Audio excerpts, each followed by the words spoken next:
Hello बच्चा लोग मेरे, कैसे हैं आप सभी लोग और कैसी चल रही है आप लोगों की पढ़ाई लिखाई।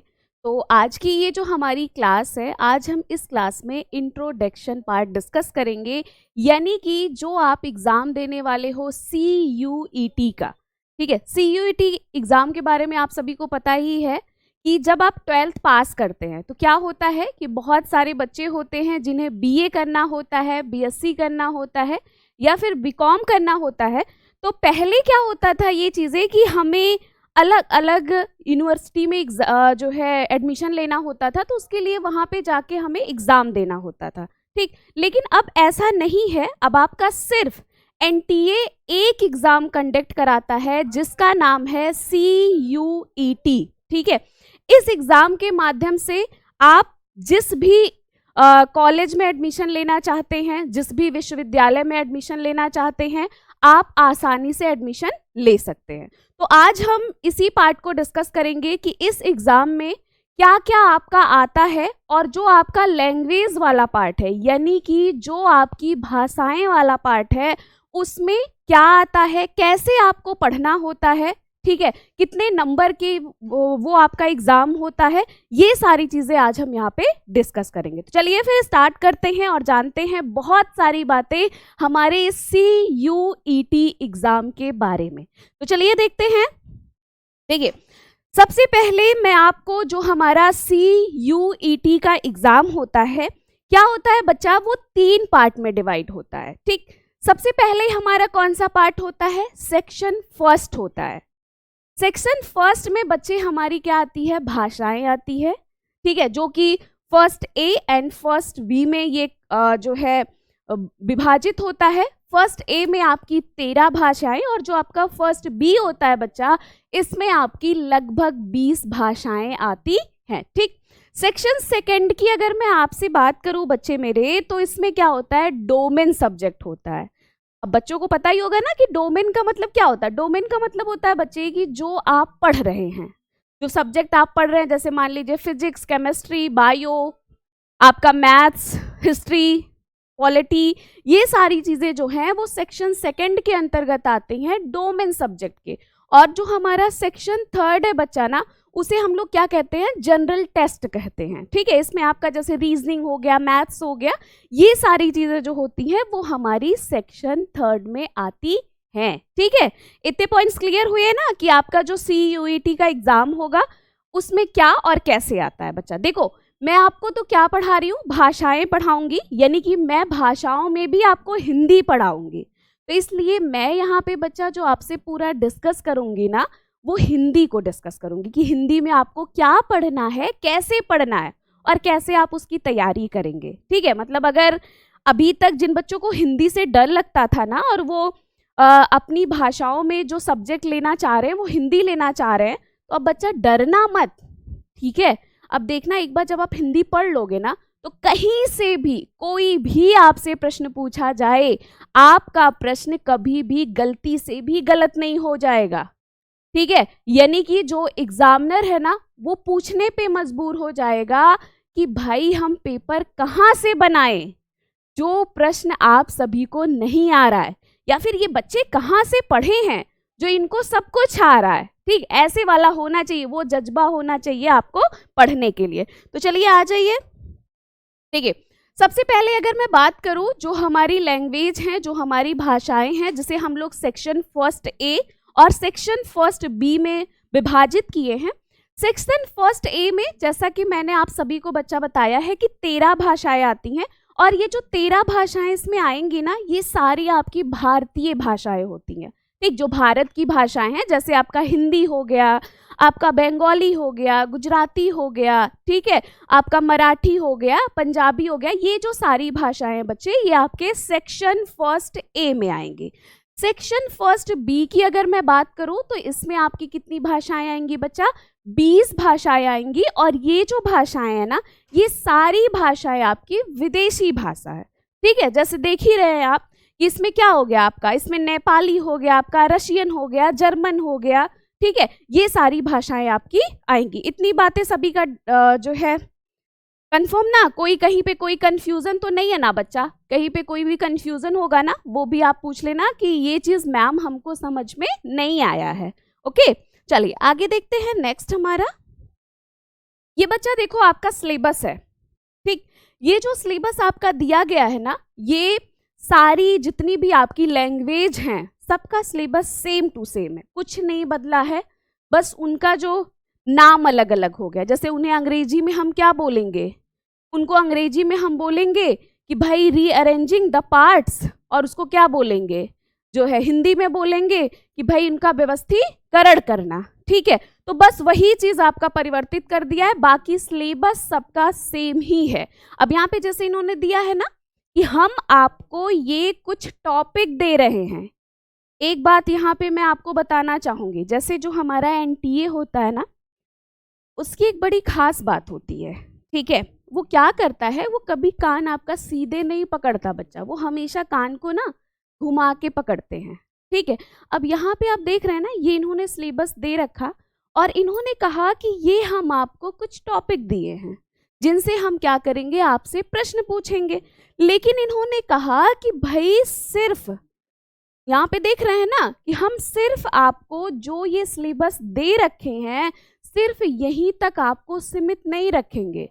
हो सकता है कि जो आप पढ़ते आ रहे हो 6 से लेकर 12 तक में जो आपने पढ़ा है, वहां भी हम कहीं से आपसे क्वेश्चन पूछ सकते हैं, ठीक। देखो कितनी चालाकी के साथ की है ना, मतलब आपने सिलेबस देखा, अरे बस इतना सा ही पढ़ना है, क्या बात है, इतना तो हम ऐसे ही पढ़ लेंगे, है ना। मतलब बड़ी खुशी हुई है, छोटा सा सिलेबस है, इसको तो कोई ज़रूरत भी नहीं है, इसको तो हम 10 दिन में ख़त्म ही कर देंगे। लेकिन बस इन्होंने कहा कि भाई हम यहाँ तक नहीं सीमित हैं, हम आपको कहीं से भी क्वेश्चन दे देंगे। यानी कि अब इनका मतलब क्या हुआ, इनका मतलब हुआ कि आपको सब कुछ पढ़ना है, चाहे हम ग्रामर की बात करें, चाहे हम साहित्य की बात करें, चाहे हम रस छंद अलंकार की बात करें, आपको सब कुछ पढ़ना है बच्चे, ठीक है ना। तो आइए देखते हैं कि ये जो आपका उन्होंने सिलेबस दे रखा है, इस सिलेबस को हम लोग हिंदी में किन नामों से जानते हैं। ओके बच्चे, तो चलिए, लेकिन हाँ वहां तक चलने से पहले ना एक और चीज आपको बता दे कि जो आपके सेगमेंट है ना, जैसे सेक्शन फर्स्ट, सेक्शन सेकंड या थर्ड, इनमें जो आपकी है कितने क्वेश्चन आते हैं, ठीक है, और उन प्रश्नों के लिए आपको कितना टाइम दिया जाता है, आपको कितने क्वेश्चन करने होते हैं, ये सारी बातें। देखिए जैसे हमारा सेक्शन जो फर्स्ट ए फर्स्ट बी है बच्चे, इसमें क्या होगा, इन्होंने कहा कि हम आपको जो क्वेश्चन देंगे कितने 50 क्वेश्चन देंगे, ठीक। इन्होंने कहा लेकिन आपको क्या है, अटेम्प्ट जो करना है वो करना है 40 प्रश्न। यानी कि इन्होंने थोड़ी सी आपके साथ सहानुभूति दिखा दी। इन्होंने कहा भैया 50 प्रश्न तो दे रहे हैं लेकिन 50 मत करना बच्चे, आप 40 प्रश्न कर लेना, ठीक है, 10 प्रश्न आप छोड़ देना। लेकिन हम आपको ऐसा पढ़ाएंगे ना, और आप सभी बच्चे लोगों को ऐसा पढ़ना है ना कि ये जो 50 क्वेश्चन देना, इसमें समझ में ही ना आए कौन सा छोड़े कौन सा नहीं छोड़े, क्योंकि सारे के सारे आने चाहिए, है ना। मतलब 10 तो हम ऐसे ही छोड़ दिए, चलो भाई हमारे ऊपर सहानुभूति आपने दिखाया है तो ठीक है, हम छोड़ ही दे रहे हैं 10 प्रश्न, ठीक है। तो आपको क्या है 40 अटेम्प्ट करने हैं, और इन्होंने जो समय दिया वो 45 मिनट का दिया, ठीक। बात करते हैं जो आपके सेक्शन सेकंड का, इन्होंने कहा कि हम आपको जो है 50 क्वेश्चन दे रहे हैं, 50 क्वेश्चन में आपको जो करना है वो 40 करने हैं, और समय जो हम आपको देंगे वो 45 मिनट देंगे प्रत्येक सब्जेक्ट के लिए, ओके। सेक्शन थर्ड में इन्होंने क्या कहा, जनरल टेस्ट जो है इसमें हम आपको 75 क्वेश्चन देंगे और आपको जो है 60 प्रश्न करने हैं, जिनमें से हम आपको जो समय देंगे वो 1 घंटे का समय देंगे। क्लियर ना सारी बातें। चलिए आगे देखते हैं। अब जो हमारा सिलेबस है, क्योंकि वही बात मैं आपको हिंदी पढ़ाऊंगी, और हिंदी से अब ये जान लेना कि प्यार करने लगोगे एकदम से। जो डर था ना अभी तक, जिनको सबसे खतरनाक सब्जेक्ट लगता था हिंदी, अरे अरे भाई बड़ा खतरनाक है, वैसे सच में बताऊं खतरनाक है बच्चे, लेकिन एक बार मन से पढ़ लिया ना, सच में बताऊं एकदम प्यार हो जाता है हिंदी से। मन करता है कि अरे आगे क्या है, ये भी पढ़ना है, अच्छा ऐसे था, मतलब इतना इंटरेस्टिंग के साथ मैं आपको पढ़ाने वाली हूँ, इतने मज़ेदार तरीके से आपको पढ़ाने वाली हूँ ना कि आपको भी पढ़ के मज़ा आ जाएगा एकदम से। ठीक है, तो यहाँ पे देखिए सबसे पहला जो इन्होंने कहा है कि भाषा अनुभाग से प्रश्न निम्नलिखित विषय से होंगे लेकिन इन्हीं तक सीमित नहीं रहेंगे। वही बात जो इन्होंने सिलेबस में दिया था ना, उसी को हिंदी में लिखा है, यानी कि भाषाओं के अंतर्गत जो आपकी हिंदी भाषा है, कि मतलब हमने जो आपको विषय दे रखे हैं, जो हमने टॉपिक आपको दिया है कि आपके जो प्रश्न होंगे वो यहीं से पूछे जाएंगे, हम सिर्फ वहीं तक सीमित नहीं रहेंगे। ठीक है, हम आपसे कहीं से भी प्रश्न पूछ सकते हैं। तो ठीक है भाई, आप कहीं से भी प्रश्न पूछिए, हम भी एकदम तैयार हैं। ठीक है, आप कहीं से पूछेंगे, हम सबका उत्तर देंगे आपको। ठीक है ना। तो इन्होंने कहा कि हम आपको 3 तरीके से पैसेज देंगे, पहला पॉइंट इन्होंने कहा, और वो जो आपका पैसेज होगा बच्चा वो 300 से 350 शब्दों में होगा। और ये पैसेज किस किस तरीके से होगा? सबसे पहला पैसेज इन्होंने कहा ये तथ्यात्मक होगा। अब बात आती है कि भाई ये तथ्यात्मक क्या है? अच्छा, दूसरा इन्होंने कहा कथात्मक और तीसरा इन्होंने कहा साहित्यिक। तो तथ्यात्मक का मतलब समझते हैं ना? कुछ नहीं बच्चे, तथ्य पर आधारित, ठीक, किसी आंकड़े पर आधारित। ये कोई आपको पैसेज दे देंगे जो कोई फैक्ट होगा। जैसे मान लीजिए क्या हुआ कि भाई कुपोषण के लिए कोई आंकड़ा इकट्ठा किया गया, ठीक है, उसको उन्होंने एक पैसेज के रूप में आपको दिया, जनसंख्या पे आधारित आपको पैसेज दे दिया गया। उससे रिलेटेड वो क्या करेंगे, आपसे प्रश्न पूछेंगे आप, और आपको उन प्रश्नों का उत्तर देना होगा। तथ्यात्मक मतलब समझ गए ना? कोई जो फैक्ट आंकड़ा होता है उससे संबंधित जो आपको पैसेज दिया जाएगा वही पैसेज आपका तथ्यात्मक पैसेज कहलाता है। दूसरा हमारा क्या है बेटा? कथात्मक। कथात्मक का मतलब क्या होता है? वही कहानियां, ठीक है, जो हमें क्या है हमारी दादी नानी सुनाती थी। ठीक है, एक कहानी के रूप में आपको पैसेज दे दिया जाएगा और उनसे रिलेटेड आपको क्या किया जाएगा, प्रश्न पूछा जाएगा। मतलब ये क्या होगा, कोई आंकड़ा कोई फैक्ट चीजें नहीं रहेगी, बस क्या होगी, कोई कहानी रहेगी उससे रिलेटेड। और साहित्यिक का मतलब आप सभी समझ रहे हैं ना? साहित्यिक मतलब समझ रहे हो ना, कि जो साहित्य पर आधारित होता है, यानी कि हो सकता है वो कबीरदास जी का हो सकता है वो जयशंकर प्रसाद जी का हो सकता है वो रचना सुमित्रा नंदन पंत जी का हो। ठीक है, तो मतलब क्या है, किसी साहित्यकार की जो रचनाएं होती हैं उनको एक पैसेज के रूप में आपको दे दिया गया है। वही जो पैसेज आपको दिया जाता है बेटा, वही आपका साहित्यिक कहलाता है। ठीक है ना? तो ये पॉइंट्स क्लियर हुआ। पैसेज जो ये देंगे वो 3 तरीके से देंगे, तथ्यात्मक, कथात्मक और साहित्यिक। ठीक है, और पैसेज से जानते ही है ना बच्चा कि आपको क्या है, दे दिया गया पैसेज 300 से 350 शब्दों में, अंतिम में क्या करेंगे, आपसे उनसे रिलेटेड प्रश्न पूछा जाएगा। अब और जानते हो आप, यही जो आपका पैसेज दिया रहता है ना, यहीं से आपके ग्रामर के प्रश्न आते हैं। अब यहीं से आपको ग्रामर पढ़ना हो जाता है। आपको क्या करेंगे, कोई शब्द आया पैसेज में, उन्होंने पूछ लिया कि बताइए इस शब्द में संज्ञा कौन सी है। ठीक है, कोई दिया वाक्य, उन्होंने अंडरलाइन किया, पूछ लिया भाई ये कौन सा वाक्य है। ठीक है, कोई आपको क्या है, कोई शब्द दिया, पूछ लिया भाई इस शब्द में कौन सा लिंग है, ऐसे करके कौन सा रस है इसमें, कौन सा अलंकार का प्रयोग किया गया है इसमें, ऐसे करके वो प्रश्न पूछे जाते हैं। तो अब क्या हो गया, इससे हमें क्या शिक्षा मिली? इससे हमें यही तो पता चला कि भाई अब हमें ग्रामर भी पूरा पढ़ना है। ठीक है, कुछ भी नहीं छोड़ना है, वो कहीं से भी पूछें हम एकदम क्या हैं, तैयार हैं। ठीक है, अब आधा अधूरा लेके थोड़ी ना युद्ध के मैदान में जाएंगे। अगर आधे अधूरे तैयारी के साथ युद्ध के मैदान में चले जाएंगे तो ये थोड़ी ना पता होगा कि वो किधर से वार करेंगे, वो तो कहीं से भी वार कर सकते हैं ना। तो बस वही चीज परीक्षा में भी होता है बेटा, आधा अधूरा तैयारी करके नहीं जाना होता है, पूरी की पूरी तैयारी के साथ जाने होते हैं। भाई आप कहीं से भी प्रश्न पूछिए, हम एकदम तैयार हैं, हमको तो जीत के जाना है ना। तो बस उसी तरीके से पढ़ना है। और पता है ना कि हम क्या हैं, शिक्षक क्या होता है, एक गूगल मैप की तरह होता है बेटा। जो क्या करता है, आपको रास्ता बताता है, भाई ये इधर चलना है, ऐसे चलना है। कहीं भटकेंगे तो बोलेगा नहीं भाई यहाँ पे भटक रहे हैं आप, आपको इधर से चलना है। बाकी उस रास्ते पे चलने का काम कौन करेगा, आपको करना होगा। ठीक है, तो हम आपको दिशा देंगे, हम आपको रास्ता बताएंगे। आप थोड़ी मेहनत करोगे बच्चा, हम आपसे बहुत ज़्यादा मेहनत करेंगे, लेकिन उस रास्ते पे किसको चलना पड़ेगा, आपको चलना पड़ेगा। ठीक है, तो चलने के लिए तैयार हो ना, मेहनत करने के लिए तैयार हो ना। चलिए फिर और देखते हैं आगे क्या क्या पढ़ना है आप सभी को। देखो, दूसरा हमारा क्या है, मौखिक अभिक्षमता। मौखिक अभिक्षमता का मतलब क्या हुआ कि जैसे हम बोलते हैं ना, तो हम क्या बोलते हैं, बहुत गलत बोलते हैं। तो जब हम गलत बोलते हैं, गलत सुनते हैं, तो जाहिर सी बात है हम गलत लिखते भी हैं, ठीक है, गलत पढ़ते भी हैं। तो बस उसी क्षमता का इन्हें आकलन करना है कि भाई अगर आप गलत चीज पढ़ रहे हैं, गलत सुन रहे हैं, गलत लिख रहे हैं, तो उसको गलत जान भी तो रहे हैं ना।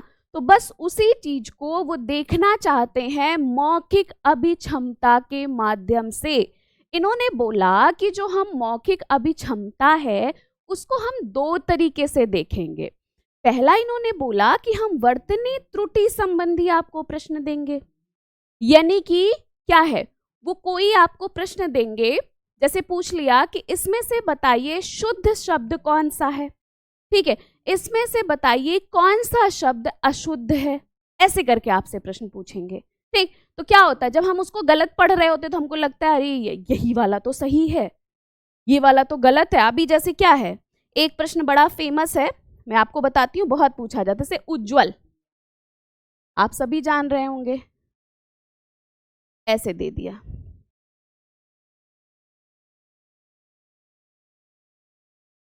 ठीक है,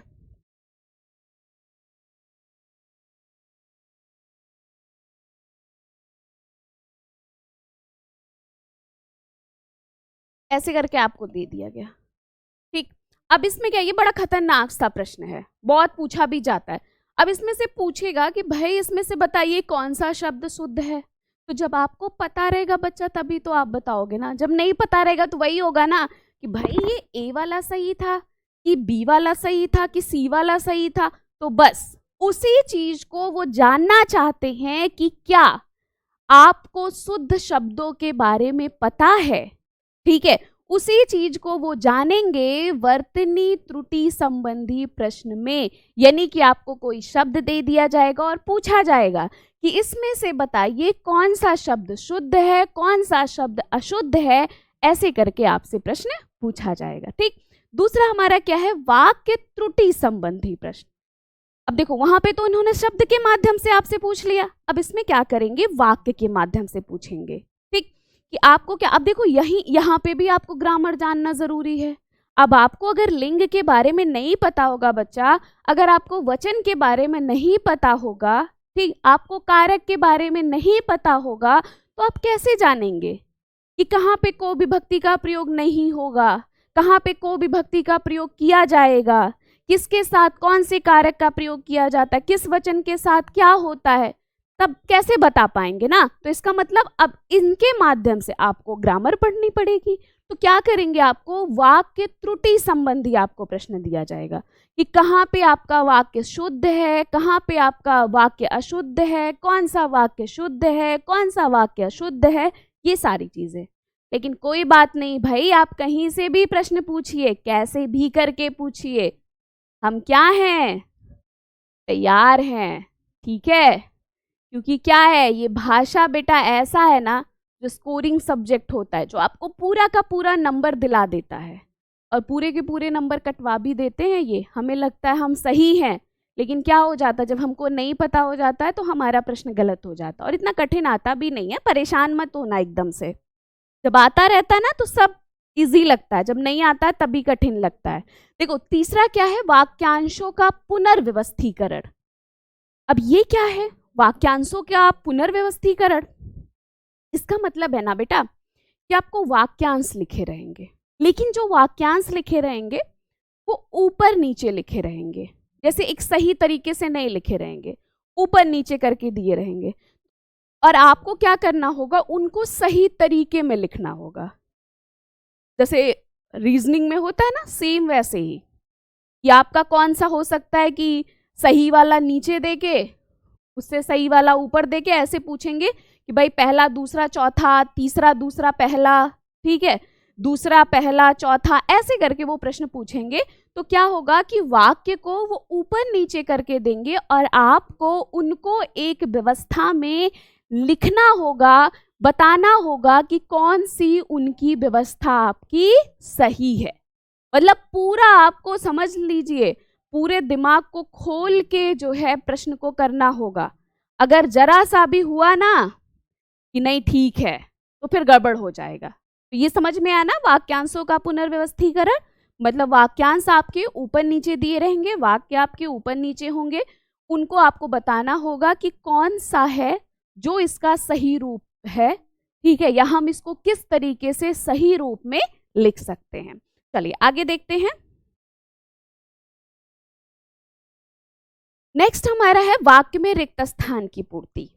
आपको क्या होगा, वाक्य दिया रहेगा, आपसे पूछा जाएगा कि इसमें से बताइए कौन सा इसके अंदर भरा जाएगा, कौन सा वाक्य शब्द होगा जो हम इसको अगर यहाँ पे रखेंगे तो सही होगा।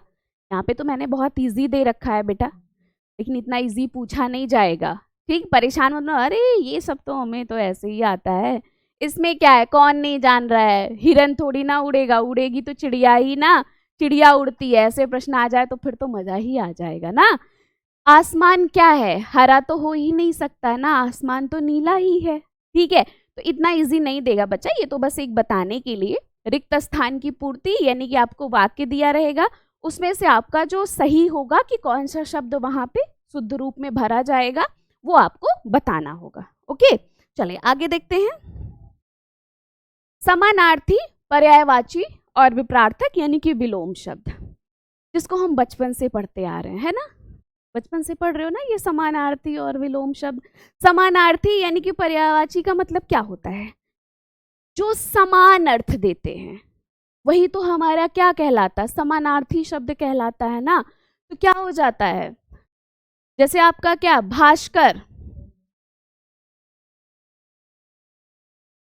भास्कर आपसे पूछ लिया गया कि ये भास्कर किसका पर्यायवाची शब्द है, आपसे लिख के दे दिया जाएगा सूर्य का है, चंद्रमा का है, पृथ्वी का है, आकाश का है, किसका है, तो भाई जाहिर सी बात है बचपन से पढ़ रहे हैं, भास्कर किसका है, सूर्य का पर्यायवाची शब्द है, ठीक है। तो क्या होता है, पर्यायवाची समानार्थक का मतलब क्या है, समान अर्थ देने वाले जो शब्द होते हैं वो हमारा समानार्थी, और जो विपरीत अर्थ देते हैं वो हमारी क्या कहलाते हैं, विलोम शब्द कहलाते हैं। विलोम शब्द हमेशा क्या होता है, सजातीय होता है, संज्ञा का विलोम हमेशा संज्ञा, विशेषण का विलोम हमेशा विशेषण, क्रिया का विलोम हमेशा क्रिया होता है। सजातीय मतलब समझ रहे हैं ना, जो समान वाले होते हैं, विजातीय का मतलब होता है जो विपरीत वाले होते हैं। और बेटा एक चीज और याद रखना, कभी भी सर्वनाम शब्द का विलोम नहीं होता है ग्रामर में। तो क्या है, आपको समानार्थी और विपरार्थक शब्द पढ़ना होगा, रात का विलोम शब्द दिन। ओके, चलिए आगे देखते हैं। आगे देखिए, आगे हमारा है शब्द संग्रह, शब्द भंडार।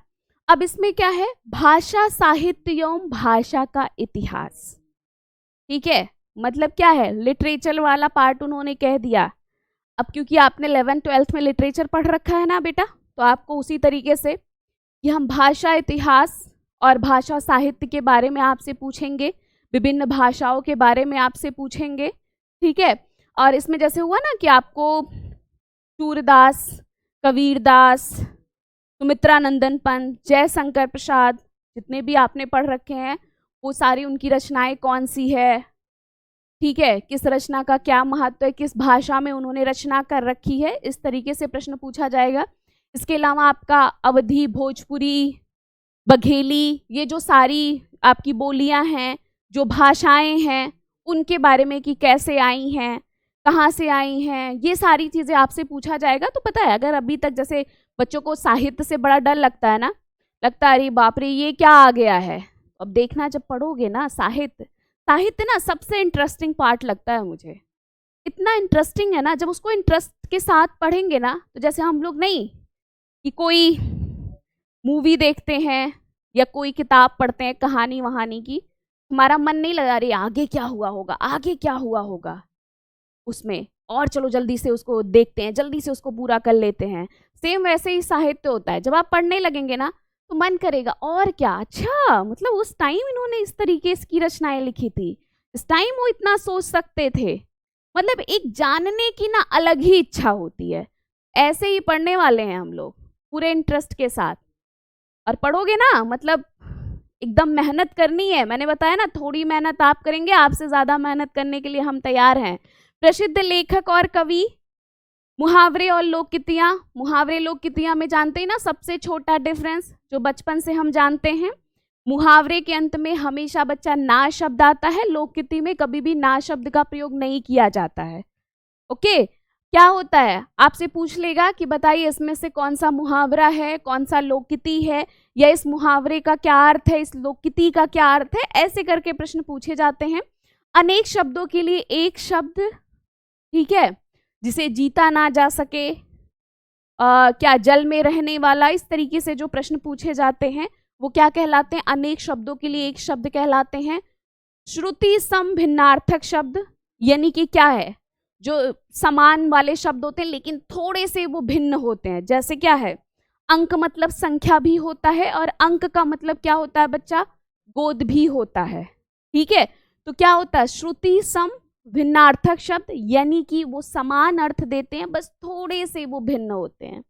उपसर्ग और प्रत्यय, बचपन से पढ़ रहे हो ना उपसर्ग प्रत्यय के बारे में। उपसर्ग हमेशा आगे लगकर अर्थ को परिवर्तित कर देता है, और जो बच्चा प्रत्यय, रा से प्रत्यय, प्रा से पीछे, प्रत्यय जो होता है वो हमेशा पीछे लगकर क्या करता है, अर्थ में परिवर्तन कर देते हैं। ठीक है, हम जानेंगे उपसर्ग प्रत्यय के बारे में। हिंदी की शब्द संपदा, हिंदी में जो भी शब्द हैं उनकी उत्पत्ति कहाँ से हुई है, कैसे हुई है। जैसे क्या है, पुर्तगाली हो गया, अरबी हो गए, फारसी शब्द हो गए, या फिर क्या है आपके जैसे शंकर शब्द कौन से हैं, रूढ़ शब्द कौन से हैं, यौगिक शब्द कौन से हैं, कैसे उनकी उत्पत्ति हुई, वो जो सारी बातें हैं बच्चा, वो सारी बातें हम पढ़ेंगे। तो हिंदी की शब्द संपदा विविध, अब देखो यही पता है सबसे खतरनाक पॉइंट्स होता है विविध। ठीक है, सिलेबस में अक्सर लास्ट में वो दे देते हैं। विविध का मतलब यही हुआ, विविध का मतलब हुआ कि भाई जो बचे कुचे हैं ना उनको भी आपको पढ़ना है। यानी कि अब आपके सारे टॉपिक, संज्ञा, सर्वनाम, क्रिया, विशेषण, रस, छंद, अलंकार, कुछ भी आपको दिया जाए वो सारे टॉपिक आपको पढ़ने हैं विविध में। ठीक है, तो ये आपका सिलेबस है जिसे आपको डिस्कस करना मतलब पढ़ना है इसमें। और बाकी जो है हम लोग एक एक टॉपिक को डिस्कस करेंगे, मतलब एक व्यवस्था के साथ पढ़ेंगे। और याद रखना हिंदी में ऐसा नहीं कि एक टॉपिक पढ़ लिए बहुत सारे छोड़ के आपने दूसरा टॉपिक पढ़ लिया, नहीं, हमेशा एक टॉपिक का दूसरे टॉपिक के साथ संबंध होता है। मतलब अगर आपने संज्ञा सर्वनाम नहीं पढ़ा ना तो बच्चा कारक कभी नहीं आपको समझ में आएगा। ठीक है, संज्ञा सर्वनाम कारक ये सब नहीं पढ़ा तो कभी भी आप लिंग नहीं समझ में आएगा आपको। तो हम लोग क्या है एक व्यवस्था में पढ़ेंगे और बहुत अच्छे तरीके से पढ़ेंगे, बहुत इंटरेस्ट के साथ पढ़ेंगे। बाकी जो है जब ये सोचोगे कि भाई ये हमको नहीं आता है, इससे हमको डर लगता है, तो पता है ना डर और हावी होता जाता है आपके ऊपर। तो लगता है भाई इनको तो नहीं आता है, वाह मुझे तो मिल गए, इनको तो आता ही नहीं, इनके ऊपर मुझे ज़्यादा हावी होना है। तो उनको हावी नहीं होने देना है, हमको सब कुछ आता है, हम सब बहुत अच्छे से पढ़ लेंगे। तो हम लोग सारे टॉपिक को पढ़ेंगे अच्छे से। बाकी हम लोग मिलते हैं अगली क्लास में और डिस्कस करेंगे हम लोग बहुत सारी बातें। बाकी कहीं पे बच्चा कोई भी कंफ्यूजन होगा, कोई भी डाउट होगा तो आप उस चीज़ को पूछ लीजिएगा कि मैम ये चीज़ हमें नहीं समझ में आएगा। जो भी आपका कंफ्यूजन होगा वो मैं आपको बताऊंगी। ठीक है, तो चलिए फिर मिलते हैं। थैंक यू बच्चा लोग, ख्याल रखिएगा अपना, पढ़ते रहिए, मस्त रहिए। Thank you, take care, bye.